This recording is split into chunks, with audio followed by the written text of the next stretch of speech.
And welcome to Warren Wheels. I'm your host, Pamela Stone.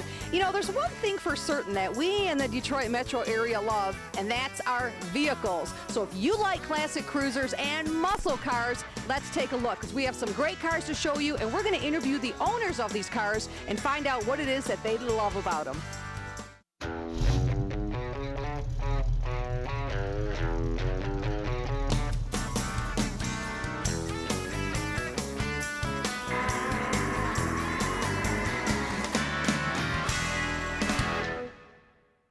Our first classic beauty is a 1969 Dodge Super Bee owned by Warren resident Dennis Parent. Dennis, tell us about this car, and does this car have a special memory that goes along with it for you? Well, yeah, I bought it at a car show, and it's a 69 Dodge Super Bee clone, and I bought a 69 because of the summer of 69 I was in Vietnam, so I thought it cool to have a 69 car. Dennis, what's special about this particular year of vehicle of Dodge that differs, say, from the 1970 or, say, 71? Well, there's a big difference in the front end and the back end. It's more rounded in the 70s.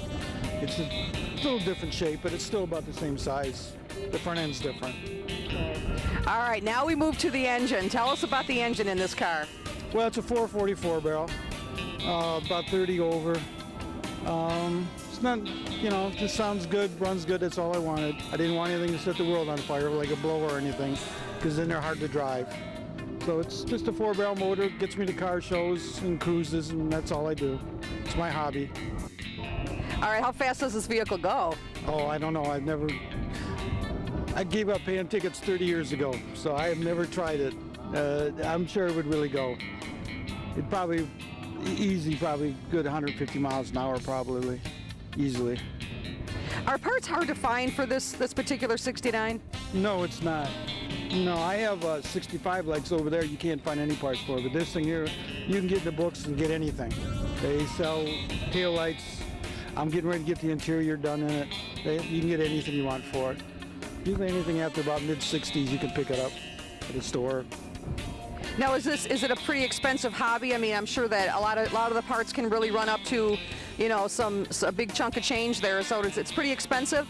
Yeah, it can be. Like I say, if I go to a car show far away, this car, right now the way it's tuned, has to run on racing gas, which is even more expensive than, it's about $5 a gallon, and it probably gets 2 miles to the gallon.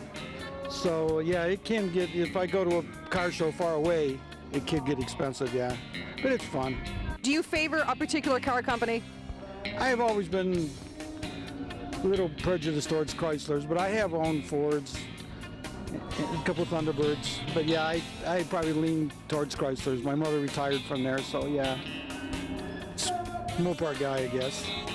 All right, nothing wrong with being a Chrysler guy. Dennis, out of a lot of the cars that are built today, the 2008, 2009 models, which cars do you think have the potential of years from now becoming a classic?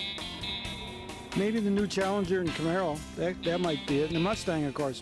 You know, everybody likes Mustangs, even Chrysler guys, you know. But yeah, probably the Mustang or the new Challenger Camaro. They probably would do it. Other than that, I don't know. Most of them are just 4 cylinders, and, you know, who wants them? Next on Warren Wheels is a 1964 Dodge Polara owned by Russ and Karen Murray of Warren. Russ, I love this year. It's a very special year for me, 1964. Tell us about this Dodge. 1964 Dodge Polara. It's got a 426 max wedge, just about 600 horsepower. Basically just cruising show now. Used to race it, I didn't, the previous people did. And we just got done redoing it. We spent a year and a half tearing it apart and going through it again to make it, you know, special, make it our car. We gutted the whole car out completely. Every piece of glass, interior, everything complete except for the engine. Everything else was out of it. Completely down to bare metal, the sheet metal, painted it. Some new glass that had to be replaced just because of age. The interior's been done, the dash has been redone. It's been calmed down for the street a little bit. Make it more streetable. The engine originally was built by a Mancini, and it goes back to Mancini racing. You know, the original ones back from the Ram Chargers. So the car's got a lot of history behind it from the people that have worked on it before I even owned it. The original engine was a 318, and the 426 was put in. And otherwise than that, what you see is just about how it looks when it comes from the factory. So this is a fun hobby for you, Russ. Oh yeah, yeah. It's a labor of love.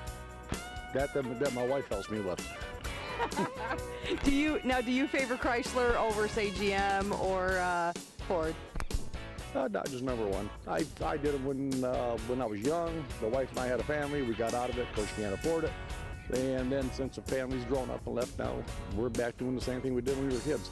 So this is kind of a family hobby for you? Oh yeah, yeah. Me and the wife, and then the kids come over and get involved into it, you know, or at least they show up at the shows. Every weekend, if it's sunny, we're somewhere. All right, Russ, thank you for your time. You have a beautiful 1964 Dodge Polara here, and good luck to you. Have a great summer in this nice-looking vehicle. Next up on Warren Wheels, bragging rights go to Mark Kirscher of Harrison Township and his 1970 Oldsmobile 442. This is an awesome-looking ride. Tell us about this beauty. I've owned it for about 10 years, and you know, year by year, do a little more work to it, getting it put together, but it's all numbers matching car. 455 Turbo 400.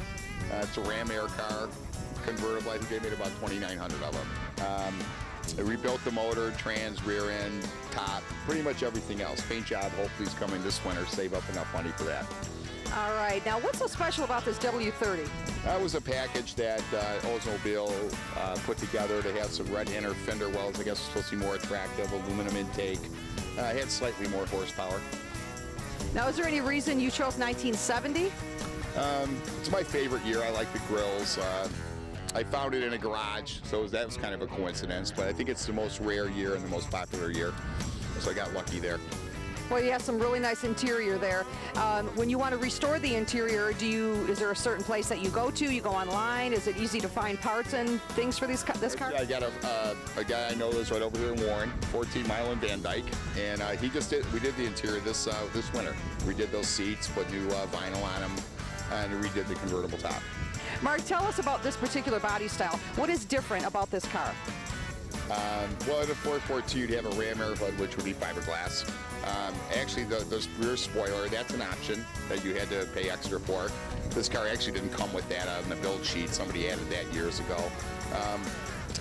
Other than that, I'm trying to think. Oh, the bumper on the 442, if you look at the back, is cut out for dual exhaust. And the suspension's different. It's boxed in the back, and it has heavier duty springs and shocks.